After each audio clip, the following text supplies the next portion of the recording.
नमस्कार। YouTube video channel पे आपका पुनः स्वागत है।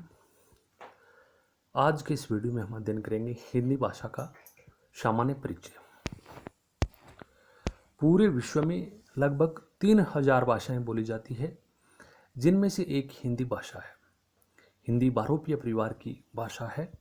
आपकी जानकारी के लिए बता दें कि भारत में 4 भाषा परिवार हैं: बहुरूपीय, द्रविड़, ऑस्ट्रिक और चीनी तिब्बती।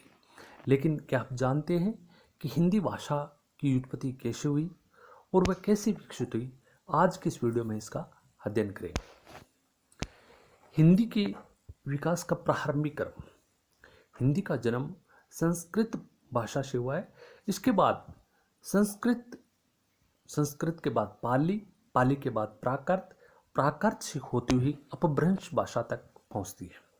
फिर अंत में अपभ्रंश से अवहट्ट और अवहट्ट से प्रारंभिक हिंदी का रूप लेती है। इस प्रकार हिंदी का जन्म होता है, जिसके विकास का जो क्रम है वो इस प्रकार है कि सबसे पहले संस्कृत, संस्कृत के बाद पाली, पाली के बाद प्राकृत, प्राकृत के बाद अपभ्रंश, अपभ्रंश के बाद अवहट्ट और अवहट्ट के बाद हिंदी भाषा का जन्म होता है।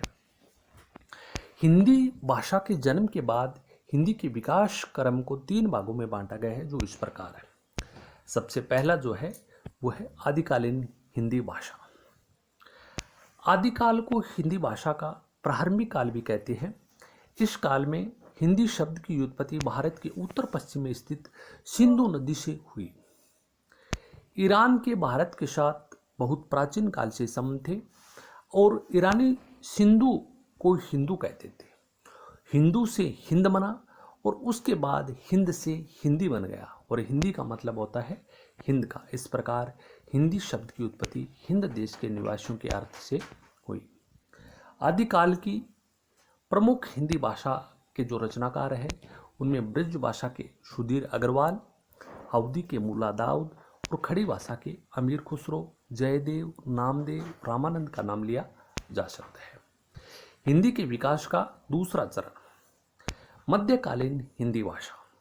मध्यकाल में हिंदी का स्वरूप और अधिक स्पष्ट हो गया। इसके साथ साथ हिंदी की प्रमुख बोलियां भी विकसित हो गई। इस काल में ब्रज भाषा व अवधी भाषा का अत्यधिक साहित्यिक विकास भी हुआ। इसके साथ साथ ब्रज भाषा को कुछ राज्यों का संरक्षण भी मिला। इस काल में खड़ी बोली की मिश्रित रूप का साहित्य भी प्रयोग किया गया।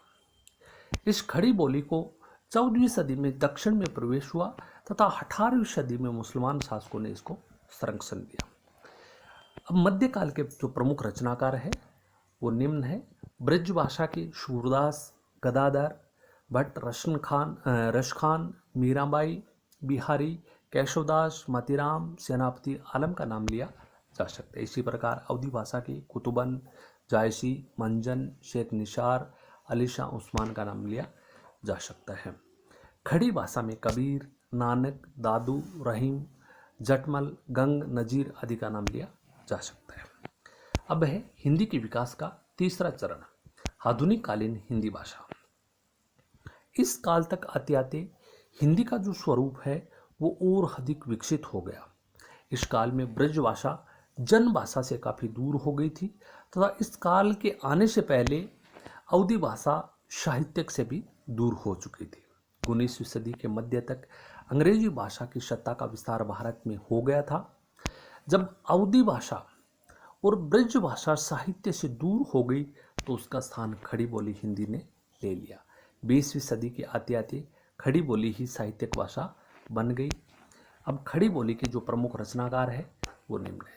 सबसे पहले सदा सुखलाल नियाज, जिन्होंने सुख सागर लिखा, लल्लू लाल, आचार्य महावीर प्रसाद द्विवेदी, महादेव वर्मा, मुंशी प्रेमचंद, जयशंकर प्रसाद आदि का नाम लिया जा सकता है। धन्यवाद।